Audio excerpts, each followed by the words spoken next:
Bonjour, 32, jour après jour. Tous les croyants sont appelés et invités à la vie éternelle.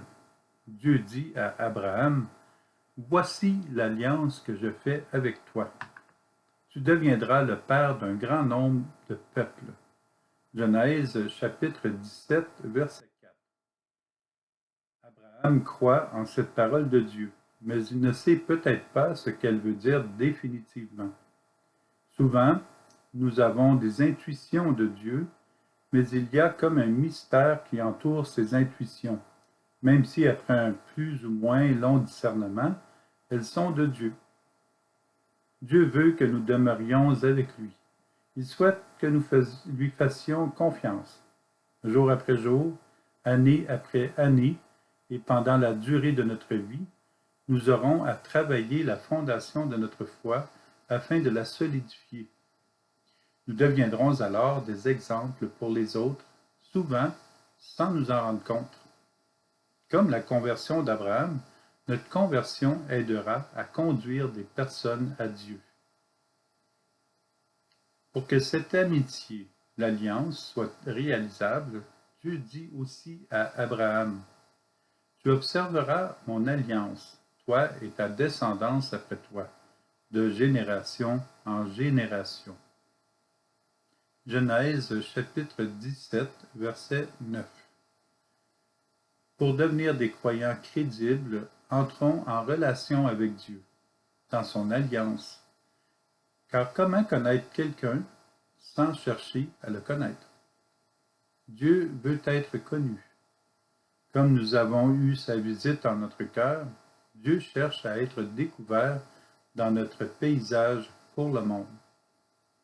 Cependant, certains nous diront, « Pourquoi tu invites à la perfection si tu n'es pas parfait toi-même? Et pourquoi parles-tu autant de Jésus quand tu n'es pas si converti que cela?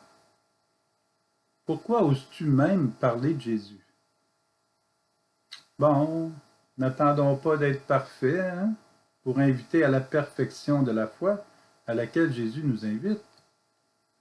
N'attendons pas d'être Jésus avant de parler de Jésus. Nous sommes tous appelés à devenir semblables à lui, à demeurer en lui. Et oui, ce passage est aussi écrit pour l'auteur, afin qu'il se convertisse lui-même. Puisque Jésus nous invite à évangéliser, ce n'est jamais en notre nom, mais au nom de Jésus. Et c'est charitable d'inviter à la perfection de la foi, et c'est charitable de mentionner le nom de Jésus. L'âme s'abreuve à entendre le nom de Jésus. Croire, c'est nous convertir chaque jour et marcher à la suite de Jésus. Voulons-nous le suivre? Oui, nous voulons le suivre. Voulons-nous être à son écoute et faire sa volonté? Il dépend de chaque personne de répondre. Nous devenons comme Abraham, qui a ancré sa foi en Dieu lorsque notre foi est ancrée dans le Sacré-Cœur de Jésus. Plus il y aura de personnes qui ont la foi comme Abraham, plus le monde dans lequel nous vivons va s'améliorer et avoir foi en l'amour de Dieu. Ensuite, ces mêmes personnes vont nous aider à progresser spirituellement. Imaginons que l'humanité entière vit en l'amour de Dieu. La misère, la souffrance et le mal n'existeraient plus sur la terre. Il est vital de connaître Jésus pour être sauvé. Et Jésus nous le confirme dans l'Évangile selon saint Jean. « Si quelqu'un garde ma parole, jamais il ne verra la mort. » Jean chapitre 8, verset 51. Et quelle est la parole de Dieu? Elle est toujours liée à l'amour de Dieu.